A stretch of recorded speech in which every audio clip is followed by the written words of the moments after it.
Si es tan perfecto, ¿por qué lloras cuando él no está mirando? Esa pregunta vino de mi hijo Mike una tarde tranquila mientras doblaba la ropa. Solo tenía 5 años, pero en esa sola frase destrozó la ilusión que había pasado años construyendo alrededor de mi matrimonio. Mi nombre es Alina Kerr. Soy consejera escolar de profesión, alguien entrenada para leer entre líneas, para sentir cuando algo anda mal, para ayudar a otros a encontrar su voz cuando tienen miedo de hablar.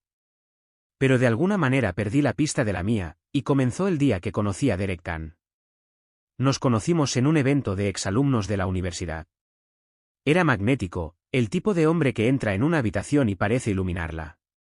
La gente gravitaba hacia él. Hacía que todos se sintieran vistos, incluyéndome a mí.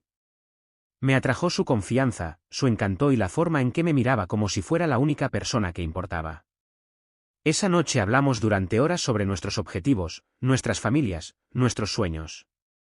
Me dijo que admiraba mi trabajo con los estudiantes, que tenía un don excepcional para la empatía, que nunca había conocido a alguien que se preocupara tan profundamente. Creí cada palabra. Un año después nos casamos. Parecía un cuento de hadas, al menos al principio. Compramos una casa modesta a las afueras de la ciudad. Me traía café por las mañanas, animaba mis aficiones, se interesaba por las historias de mis alumnos y me hacía sentir como si fuera mi compañero en todos los sentidos de la palabra. Cuando nació nuestro hijo Mike, Derek estuvo allí para cada cita, cada comida nocturna, cada rodilla raspada. Desde fuera parecíamos la familia perfecta, pero poco a poco las cosas empezaron a cambiar, tan sutilmente al principio que ni me di cuenta. Comenzó con pequeñas correcciones. Derek me interrumpía suavemente cuando hablaba con Mike, reformulando mis palabras. No lo digas así, murmuraba sonriendo. Lo confundirás. Levantaba una ceja cuando compartía frustraciones sobre el trabajo, sugiriendo que estaba exagerando o tomándome las cosas demasiado a pecho. Al principio me reía. Tal vez era más racional que yo. Tal vez era demasiado sensible. Pero los comentarios no pararon. Se multiplicaron, silenciosa y estratégicamente. Cuando intenté expresar mi preocupación por cómo me hablaba, inclinaba la cabeza y decía, creo que estás leyendo demasiado entre líneas. Cuando me enfadaba, no gritaba, no lo necesitaba. Simplemente se quedaba callado durante horas, días a veces. Ese silencio cortaba más profundo que cualquier grito. Luego vinieron las minas terrestres emocionales. Si olvidaba algo, llaves, citas, comestibles, suspiraba dramáticamente y murmuraba, a esto me refiero, te estás volviendo descuidada. Nunca levantaba la voz, nunca cerraba las puertas de golpe, pero me hacía sentir como si me estuviera desmoronando, como si poco a poco me estuviera volviendo incapaz. Y empecé a creerlo. Pero la parte más devastadora no era la forma en que me hablaba, sino cómo me separaba lentamente de las personas que me recordaban quién era realmente. Empezó con mi hermana Naomi. Dijo que ella provocaba drama, que no respetaba nuestro matrimonio, que había dicho cosas hirientes sobre mí a mis espaldas. Incluso me mostró capturas de pantalla, mensajes que en ese momento parecían claros, era cruel, celosa, manipuladora. No hice preguntas. Me alejé. Naomi se acercó varias veces, mensajes de voz, mensajes de texto, tarjetas. No respondí, no porque no la quisiera, sino porque creía de verdad que ella no me quería, que me había traicionado, que se había convertido en una amenaza para mi ya frágil mundo. Ese fue uno de los mayores errores de mi vida. Derek se aseguró de que estuviera sola, silenciosa y estratégicamente, hasta que un día me desperté y me di cuenta de que la única voz que escuchaba era la suya. Incluso mis propios pensamientos sonaban como ecos de sus juicios. Mike tenía 5 años cuando las cosas empeoraron. La calidez que Derek había fingido una vez desapareció por completo. No solo corregía o controlaba, sino que era frío. Si no estaba de acuerdo con él, aunque fuera suavemente, me castigaba con el silencio. Si lloraba, ponía los ojos en blanco y me llamaba dramática. Si ponía límites, me recordaba quién tenía el poder. Sabes que ningún tribunal te creería, dijo una vez, quitando migas de la encimera de la cocina. Soy el estable. Tú lloras por lavavajillas. Lo dijo como una broma, pero no era gracioso, no para mí. Para entonces, apenas me reconocía a mí misma. Había dejado de reír. Estaba agotada todo el tiempo, disculpándome por cosas que ni siquiera entendía. Me preguntaba cuándo me había vuelto tan frágil, cuándo había dejado de ser la mujer fuerte y competente que había sido una vez. Y entonces, una noche, Mike entró en nuestro dormitorio en pijama y susurró: «Mamá, ¿por qué papá está enfadado contigo todo el tiempo?» Eso fue todo. Esa pregunta cortó la niebla, la culpa, la vergüenza, porque si mi hijo de 5 años podía verlo, si podía sentirlo, entonces no era solo en mi cabeza. Esperé hasta que Derek se fuera a trabajar a la mañana siguiente, luego empaqué una bolsa, metí a Mike en el coche y conduje directamente a casa de mis padres. Me temblaban las manos. Ni siquiera traje toda nuestra ropa, solo lo suficiente para sobrevivir. Era la primera vez en años que hacía algo sin pedir permiso a Derek, y esperaba ingenuamente que nos persiguiera, se disculpara, suplicara, prometiera mejorar. Pero en su lugar, llamó a su abogado, y lo que siguió fue una batalla por la custodia que desafiaría cada onza de fuerza que me quedaba. Pero yo no lo sabía todavía, no entonces. Todo lo que sabía en ese momento era esto: tenía que elegir algo diferente, no solo para Mike, sino para mí. Porque cuando el hombre que dice amarte te hace dudar de tu cordura, te aísla de tu familia y te quita la autoestima día a día, eso no es amor, es control. Y yo había terminado de ser controlada. Él solicitó la custodia total el mismo día que me fui. Ni siquiera había desempacado mi bolso cuando recibí la notificación. Ni una llamada telefónica, ni una conversación, solo una citación judicial entregada por correo electrónico, fría, clínica y aterradora. Derek no venía a hablar, venía a la guerra. Y yo, todavía temblando, todavía insegura de mi posición, debía defender mi derecho a ser madre. La petición que presentó fue brutal. Me acusó de ser emocionalmente inestable, errática e incapaz de cuidar de Mike. Escribió que me había aislado de mis amigos y familiares, que era impredecible y propensa a los arrebatos. Incluso incluyó a mi propia hermana, Naomi, como alguien que se había distanciado por seguridad personal. Miré fijamente las palabras, con el corazón latiendo con fuerza. No había hablado con Naomi en casi 2 años, no por violencia o amenazas, sino porque creía que me había traicionado, porque Derek me mostró cosas, capturas de pantalla, mensajes que me hicieron sentir como si ella me odiara. Nunca imaginé que usaría ese silencio como un arma. Pero ese era el don de Derek, sabía cómo convertir la ausencia en acusación. La primera vez que entré en la sala del tribunal, me sentí como una impostora. Seguía pensando: no se supone que deba estar aquí. Ayudo a los niños, trabajo con familias, soy la que escucha cuando todo se desmorona, no la que está en el estrado. Y sin embargo, allí estaba yo. Mi abogada, Rachel Moreno, estuvo tranquila y serena desde el principio. Era un marcado contraste con la tormenta que sentía por dentro. Rachel era meticulosa, estratégica, y lo más importante, creía en mí, no solo en un sentido legal, sino como un ser humano, como una mujer que había pasado por algo que muchos no vieron venir. No estamos aquí para igualar su fuego, dijo Rachel mientras nos preparábamos para la primera audiencia.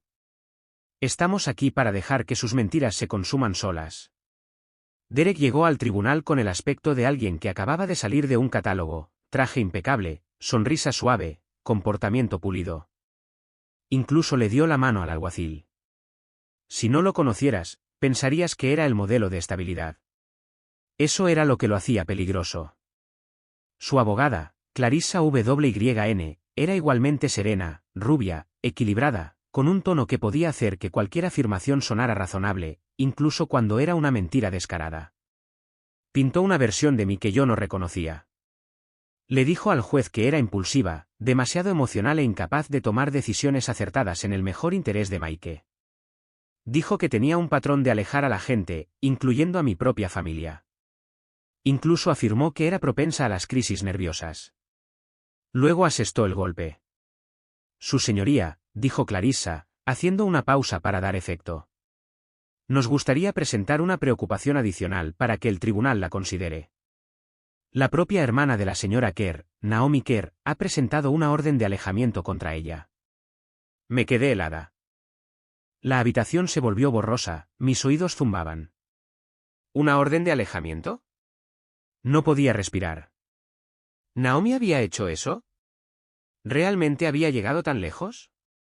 Me volví hacia Rachel con incredulidad. Se inclinó y susurró, no hay documentación presentada. Todavía no han presentado nada. No te asustes. Pero yo estaba asustada, porque aunque no fuera cierto, no importaba. La semilla había sido plantada. El juez tomó nota en el acta, y en ese momento Derek había hecho lo que siempre hacía mejor, introducir la suficiente duda para hacerme parecer peligrosa. Eso era todo lo que necesitaba. No se trataba de la verdad, se trataba de la narrativa, y yo estaba perdiendo. Rachel me preguntó si quería responder. Negué con la cabeza. No sabía qué decir. No quería defenderme con las mismas tácticas. No quería gritar eso es mentira, y darles la imagen de una mujer histérica desmoronándose en el tribunal. Así que me quedé callada. Pero por dentro algo se rompió. Empecé a cuestionarlo todo, mi memoria, mi juicio. ¿Había malinterpretado a Naomi todo este tiempo?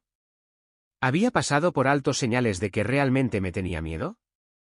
Eso era lo que tenía el gaslighting, no solo distorsionaba tu realidad, sino que te hacía dudar de las personas que amabas. Volví a casa esa noche más vacía de lo que me había sentido en meses. Mike corrió hacia mí con un dibujo hecho con crayones, yo, él y un perro. Dijo que quería tener uno algún día. Forcé una sonrisa, lo abracé y le dije que era hermoso, pero no pude evitar el miedo. ¿Qué pasaría si me lo quitaban? ¿Y si este cuidadoso retrato que Derek pintó, la madre inestable, el padre tranquilo, era todo lo que el tribunal necesitaba ver?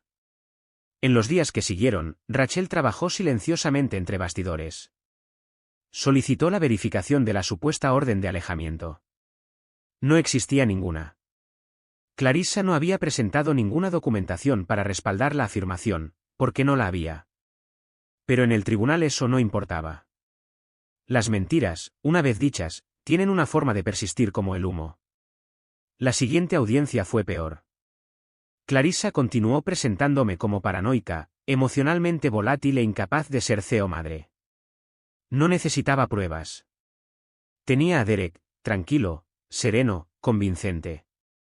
Cuando se le preguntó directamente sobre la orden de alejamiento, respondió, estamos en proceso de obtener el archivo.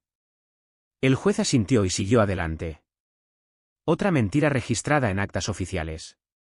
Otro ladrillo en el muro que estaban construyendo a mi alrededor. Me senté quieta, con las manos cruzadas, sin lágrimas, sin arrebatos.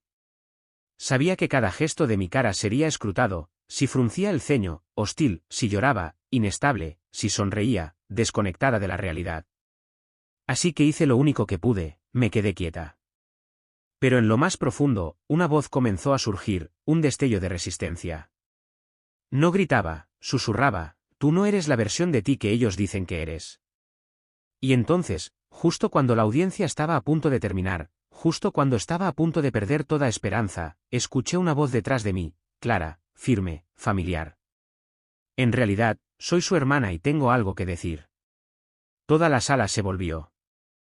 Incluso el juez pareció atónito. Me giré lentamente, con el corazón latiendo con fuerza. Allí estaba ella, Naomi. Y en ese único momento, todo cambió. En realidad, soy su hermana, y tengo algo que decir. Las palabras resonaron en la sala del tribunal como una grieta en un cristal, aguda, repentina, irreversible. Todas las cabezas se volvieron. Incluso la jueza parpadeó sorprendida y se inclinó ligeramente hacia adelante. Disculpe, dijo. Naomi salió de la última fila con tranquila confianza. No estaba vestida como alguien que planeaba sentarse en silencio. Llevaba una chaqueta azul marino a medida, el pelo recogido con fuerza, sus tacones resonando en el suelo mientras pasaba junto a las filas de abogados y observadores. Mi corazón se me cayó al estómago. No la había visto en casi 2 años, y en ese momento no sabía si había venido a ayudarme o a destruirme. Soy Naomi Kerr, dijo con claridad. Soy la hermana de Alina. Clarissa WYN, la voz serena y calculadora detrás de la estrategia legal de Derek, se tensó visiblemente. Se inclinó hacia Derek y le susurró algo. Él no se movió, su mandíbula se apretó, no sonrió. No estoy en la lista de testigos, continuó Naomi, su voz firme pero no fría, pero necesito corregir el acta. La jueza miró al alguacil y asintió. acompáñela. Mientras Naomi se acercaba al frente de la sala, mis manos temblaban. No me había dado cuenta de lo fuerte que había estado agarrando los brazos de mi silla. No podía respirar. No sabía lo que iba a decir. No habíamos hablado desde que Derek le había enviado ese aluvión de mensajes. Ella nunca había respondido a mis llamadas después, y ahora estaba aquí, de pie junto a la jueza, mirándome directamente. No hay ninguna orden de alejamiento, dijo. Nunca he presentado una contra mi hermana. Esa afirmación es una mentira. Clarissa se levantó rápidamente, su habitual aplomo vacilante. Su señoría, estábamos operando bajo la impresión. La jueza levantó la mano. Déjela hablar. Naomi bajó la mirada por un momento, luego volvió a levantarla con los ojos llenos de algo que no había visto en años, arrepentimiento, dolor, tal vez ambos. Hace 2 años dejé de hablar con mi hermana, comenzó Naomi. Creí cosas sobre ella que no debería haber creído. Creí cosas porque alguien en quien confiaba me mostró capturas de pantalla, mensajes de texto y medias verdades que la hacían parecer manipuladora. Hizo una pausa. La sala del tribunal se había quedado completamente en silencio. Ahora veo que me estaban utilizando, dijo Naomi. Derek no la interrumpió. Simplemente se sentó allí, con el rostro impávido, ilegible. Pero noté la forma en que sus dedos se apretaban alrededor del borde de la mesa. La voz de Naomi se mantuvo tranquila, pero cada palabra golpeaba como un martillo. Derek me dijo que Alina era inestable, que estaba dañando emocionalmente a Mike, que estaba alejando a todos a propósito, que era paranoica y difícil. Y lo hacía sonar todo razonable. Siempre tenía una versión de la historia que tenía sentido. Miró a la jueza de nuevo. Y no me di cuenta de que yo era solo una persona más de la que necesitaba aislarla. Se me hizo un nudo en la garganta. Parpadeé con fuerza, tratando de no llorar. No presenté una orden de alejamiento, repitió Naomi con más firmeza esta vez. Nunca haría eso. Corté el contacto porque me manipularon para que pensara que era lo mejor para ella. Clarissa intentó intervenir de nuevo, pero la jueza la despidió con un gesto. Naomi se giró y me miró directamente. Su voz se quebró ligeramente. Lo siento, Alina. Debería haberte preguntado directamente. Debería haber llamado. Debería haber confiado en ti. Dejé que alguien convirtiera mi amor en un arma, y odio haber dejado que eso sucediera. Sentí que el aire salía de mis pulmones. No solo estaba escuchando palabras, estaba presenciando la verdad entrar en la habitación. Durante meses había cargado con la vergüenza de ser rechazada por la única persona que me conocía mejor, y ahora estaba de pie junto a mí, deshaciendo esa mentira pieza por pieza. Rachel, mi abogada, se puso de pie. Su señoría dijo, a la luz de esta contradicción directa a una afirmación clave hecha por el abogado contrario, solicitamos respetuosamente que el tribunal reexamine todas las declaraciones presentadas por el equipo legal del señor Khan, específicamente con respecto a la supuesta orden de alejamiento. La jueza asintió lentamente. Considerado. Este tribunal se toma muy en serio las afirmaciones falsas. Derek finalmente se movió por primera vez desde que comenzó la batalla por la custodia. Su compostura se quebró, su rostro palideció. Miró a Naomi, pero esta vez no con control, sino con pánico. Naomi dio un paso adelante una vez más. Su señoría, también necesito compartir algo más. La habitación se tensó de nuevo. Poco después de que Derek solicitara la custodia, dijo, me envió varios correos electrónicos. En ellos, insinuaba que si no apoyaba su versión de los hechos, sacaría a relucir detalles privados sobre mí y mi pareja, cosas que no tenían nada que ver con este caso, cosas que claramente pretendía utilizar como palanca. Jadeé suavemente. La manipulación de Derek había ido más allá de lo que jamás había imaginado. Quería que respaldara su historia, continuó Naomi, y cuando no lo hice, cortó la comunicación. Esa fue la grieta final en el muro. La sala del tribunal se sentía más pequeña ahora, más pesada.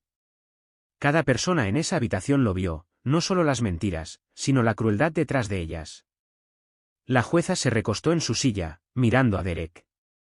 Señor Khan, le dijo personalmente a su equipo legal que la hermana de su exesposa había presentado una orden de alejamiento contra ella. Derek se aclaró la garganta. Eso era lo que yo entendía en ese momento. La jueza no parpadeó. ¿Fue un malentendido o una tergiversación deliberada? Miró a Clarissa. Ella permaneció en silencio. Yo creía que había tomado algún tipo de acción legal en el pasado, balbuceó Derek. No quise engañar al tribunal. La voz de Naomi se elevó de nuevo, clara e inquebrantable. Eso no es cierto. Él sabía que no lo había hecho. Rachel dio un paso adelante. Su señoría, basándonos en estos acontecimientos, solicitamos que se cuestione formalmente la credibilidad de todos los testimonios y pruebas anteriores presentados por el señor Khan. La jueza asintió. Iniciaremos una revisión. Se dirigió a Derek una última vez. Esta sala del tribunal no es un lugar para narrativas construidas sobre el miedo y la manipulación. Nos ocupamos de los hechos. Derek no dijo nada, porque no quedaba nada que decir. Cuando la audiencia se suspendió para el almuerzo, no me moví de inmediato. Me quedé sentada, congelada, tratando de procesar lo que acababa de suceder. Naomi vino a mi lado, se arrodilló junto a mí y me tocó la mano. Quería venir antes, susurró, pero no sabía cómo arreglarlo. Las lágrimas llenaron mis ojos, pero las contuve. Gracias, susurré, por presentarte. No volveré a desaparecer, dijo. Ya no estás sola. Y en ese momento, finalmente lo creí. No quiero ir con papá porque me hace sentir pequeño. Eso fue lo que Mike susurró en el pequeño micrófono durante una sesión a puerta cerrada con el evaluador del tribunal. No fue fuerte, no fue enojado, simplemente fue verdad. Y a veces las verdades más silenciosas hacen el mayor ruido. Después de que Naomi destrozara la mentira en el tribunal, todo cambió. La jueza solicitó una evaluación independiente y ordenó que todos los intercambios de custodia fueran supervisados por una supervisora designada por el tribunal, Elaine Dawson, una psicóloga infantil jubilada con décadas de experiencia y un comportamiento sensato. No sonreía mucho, no se dejaba llevar por las emociones, tomaba notas constantemente. Cuando la conocí por primera vez, sentí que estaba de nuevo en juicio. Cada gesto que hacía sentía que sería analizado, cada palabra diseccionada. Elaine no era grosera, simplemente era clínica, eficiente, distante. Y al principio pude ver que se inclinaba hacia Derek. Él era bueno en esto, bueno en presentar la fachada perfecta, pulido, profesional, tranquilamente respetuoso. Nunca levantaba la voz, recordaba preguntarle a Elaine cómo había sido su día, siempre llamaba a Mike, campeón o amigo, siempre con una calidez ensayada. Pero algo en esa calidez no llegaba a sus ojos. Elaine se dio cuenta. El punto de inflexión llegó un sábado por la mañana gris, durante un intercambio de custodia en un centro comunitario neutral. Derek llegó temprano, como de costumbre. Mike se aferró a mi mano mientras me arrodillaba para abrazarlo y despedirme. Me miró nervioso. ¿Volverás pronto? Siempre volveré, susurré. Elaine estaba cerca, con el portapapeles en la mano, observando. Entonces Derek se agachó al nivel de Mike y dijo, muy bien, campeón, es hora de irse. Mamá va a descansar mientras tú pasas el rato con papá y tu nueva mamá. El cuerpo de Mike se puso rígido. Ella no es mi mamá, dijo en voz baja. La mandíbula de Derek se apretó. Ya hemos hablado de esto. Tienes dos mamás ahora. Sé respetuoso. Las lágrimas brotaron de los ojos de Mike. Pero no quiero llamarla así. Se giró y enterró su rostro en mi abrigo. Elaine dio un paso adelante, tranquila pero firme. Es suficiente por hoy, señor Khan. Por favor, dele al niño un momento. Derek abrió la boca para protestar, pero algo en el tono de Elaine le indicó que no insistiera. Ese momento, solo unos segundos, cambió todo. Elaine lo anotó todo, cada lágrima, cada rechazo, cada título forzado. No dijo nada entonces, pero pude verlo. Algo cambió en sus ojos, la forma en que miró a Derek después. No era admiración, era evaluación. Más tarde esa semana, Elaine solicitó una sesión privada con Mike. Sin abogados, sin padres, solo ella, Mike y una pequeña grabadora de voz. Fue allí donde lo dijo. Quiero vivir con mi mamá porque ella no me asusta. Esas palabras, simples, sin ensayar, genuinas, se convirtieron en el nuevo centro de gravedad en nuestro caso. Cuando Rachel compartió el informe preliminar del evaluador en la siguiente audiencia, la sala del tribunal se sintió diferente. No había tensión de mi parte, solo una tranquila esperanza. Naomi estaba allí de nuevo, sentada a mi lado. Me apretó la mano mientras Rachel se ponía de pie para hablar. Su señoría, la supervisora designada por el tribunal, ha documentado una manipulación emocional significativa durante los intercambios, incluyendo la presión sobre un niño para que utilice un lenguaje parental con alguien a quien no reconoce como cuidador. Hizo una pausa, dejando que se asimilara. Y en una entrevista privada, Mike declaró con sus propias palabras que se siente asustado cerca de su padre y reconfortado con su madre. Específicamente solicitó quedarse con la señora Kerr. Por una vez, Derek no sonrió, no corrigió a nadie, no miró a la jueza con esa media sonrisa confiada. Simplemente se sentó, con el rostro impávido, impotente. Después de que el tribunal se suspendiera, Naomi y yo salimos al frío aire de la tarde. Por un momento no dijimos nada. No quedaba nada que explicar. Me tocó el hombro y ambas rompimos a llorar. Las lágrimas cayeron sin vergüenza esta vez, las suyas y las mías. Me atrajo hacia un abrazo como no lo había hecho desde que éramos niñas, no como testigos en una guerra judicial, sino como hermanas que finalmente encontraron el camino de regreso la una a la otra. Lo dije en serio ahí dentro, susurró Naomi. No voy a desaparecer de nuevo. Yo tampoco, respondí. A partir de ese día, algo dentro de mí comenzó a asentarse, no porque hubiera ganado nada, sino porque por primera vez en mucho tiempo no estaba sola. Mike todavía tenía que visitar a Derek bajo supervisión, pero el tono había cambiado. Elaine informó todo lo que vio, las retiradas emocionales, los tensos silencios, la forma en que Derek hablaba de mí delante de Mike, siempre pasivo-agresivamente, siempre indirectamente. Mike, una vez vacilante, se volvió más expresivo. Empezó a dibujar de nuevo, imágenes de él y de mí en el parque, en casa, haciendo rompecabezas, riendo. Sin Derek, sin novia, solo nosotros. Cada imagen era como una miga de pan en el camino de regreso a la vida que ambos merecíamos. Mientras tanto, comencé a encontrar piezas de mí misma de nuevo, no a través de la ira, no a través de gritos o arrebatos en la sala del tribunal, sino a través de una recuperación constante y deliberada. Comencé la terapia. Me uní a un grupo de apoyo para madres que se recuperaban del control coercitivo. Escribía en un diario todas las noches, y dejé que Rachel me guiara con el tipo de fuerza que no domina, sino que empodera. No tienes que combatir el fuego con fuego, me dijo. Deja que su fuego se apague solo. Eso fue lo que hice. No tomé represalias, no mentí, no tergiversé. Simplemente dije la verdad, y la verdad había comenzado a hablar por sí misma, en el testimonio de Naomi, en los informes de Elaine, en la voz de Mike. Todavía recuerdo el día en que Mike llegó a casa después de una de las últimas visitas supervisadas y me entregó un papel doblado. Era un dibujo, solo él y yo tomados de la mano bajo un cielo lleno de estrellas. Te olvidaste de la casa, dije sonriendo. Él negó con la cabeza. No, solo quería que fuéramos nosotros. Esa noche, mientras se dormía a mi lado, me di cuenta de algo. Había pasado tanto tiempo tratando de demostrar que no era lo que Derek decía que era, pero ya no necesitaba hacerlo. Mike lo sabía, Naomi lo sabía, y ahora, finalmente, también lo sabía el tribunal. No ganarás, no porque no puedas luchar, sino porque te arruinaré antes de que lo intentes.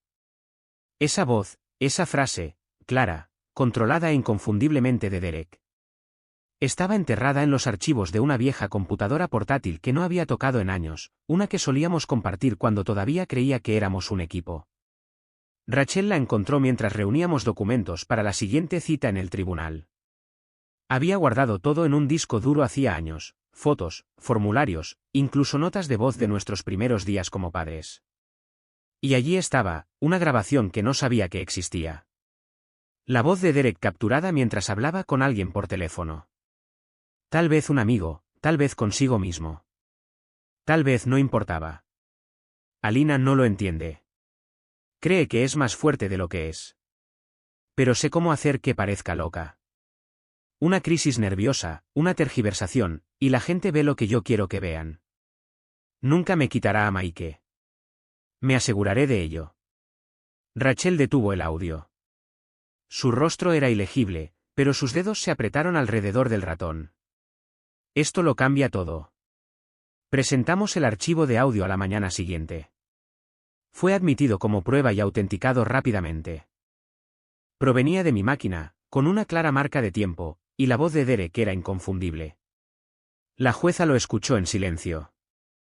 Cuando terminó, miró directamente a Derek y dijo: «Señor Khan, basándonos en esta grabación y en la creciente evidencia, el tribunal ordena una evaluación psicológica completa y una reevaluación de los procedimientos de custodia». Derek no habló. Sus labios se apretaron en una línea recta. Su abogado se sentó congelada a su lado, claramente sorprendida. La evaluación tardó varias semanas. Elaine continuó con sus sesiones supervisadas. Mike pasó más tiempo conmigo, y la casa lentamente comenzó a sentirse como un hogar de nuevo. No la llené de ruido, la llené de paz, con mañanas lentas e historias para dormir, con honestidad. Y entonces llegó el informe. Tenía 15 páginas, pero solo necesité las primeras líneas para volver a respirar. El sujeto exhibe patrones de control coercitivo, manipulación emocional e intimidación psicológica, dirigidos principalmente a la madre del niño. Estos comportamientos son consistentes con el abuso emocional a largo plazo. El resto confirmó lo que había vivido, lo que había soportado en silencio, dudando de mí misma durante demasiado tiempo. La siguiente audiencia fue breve, pero tuvo peso. Nunca olvidaré que la jueza no levantó la voz, no pronunció un discurso. Simplemente me miró y dijo: «Señora Kerr, el tribunal no encuentra ninguna razón para cuestionar su capacidad para ser madre. Se le otorga la custodia total. El señor Khan recibirá visitas supervisadas, condicionadas a su participación en terapia y clases de crianza ordenadas por el tribunal, con efecto inmediato». No lloré. Pensé que lo haría, pero en lugar de eso exhalé por primera vez en años, y sentí que mi cuerpo se aligeraba de una manera que no creía posible. Cuando Derek salió de la sala del tribunal ese día, no me miró. Ni una última palabra, ni un intento de tergiversar las cosas con un último golpe. Simplemente se fue. Y el silencio que una vez usó contra mí finalmente me pertenecía. Naomi caminó a mi lado mientras recogía mis cosas. No dijo mucho, pero no lo necesitaba. Su presencia era suficiente. Por primera vez en mucho tiempo, no éramos dos extrañas cargando con la culpa y el silencio. Éramos hermanas tratando lentamente de volver a estar completas. Nos reunimos para tomar un café a la semana siguiente, no para repasar cada detalle, sino para empezar de nuevo. Hablamos de recuerdos de la infancia, de Mike, de las cosas que habíamos creído porque no sabíamos cómo hacernos las preguntas correctas. Me miró al otro lado de la mesa y dijo: «Ojalá lo hubiera sabido antes». «Ojalá hubiera hablado antes», respondí. No fue perfecto. Había dolor, había vergüenza, pero también había gracia. Y nos la dimos la una a la otra, una conversación a la vez.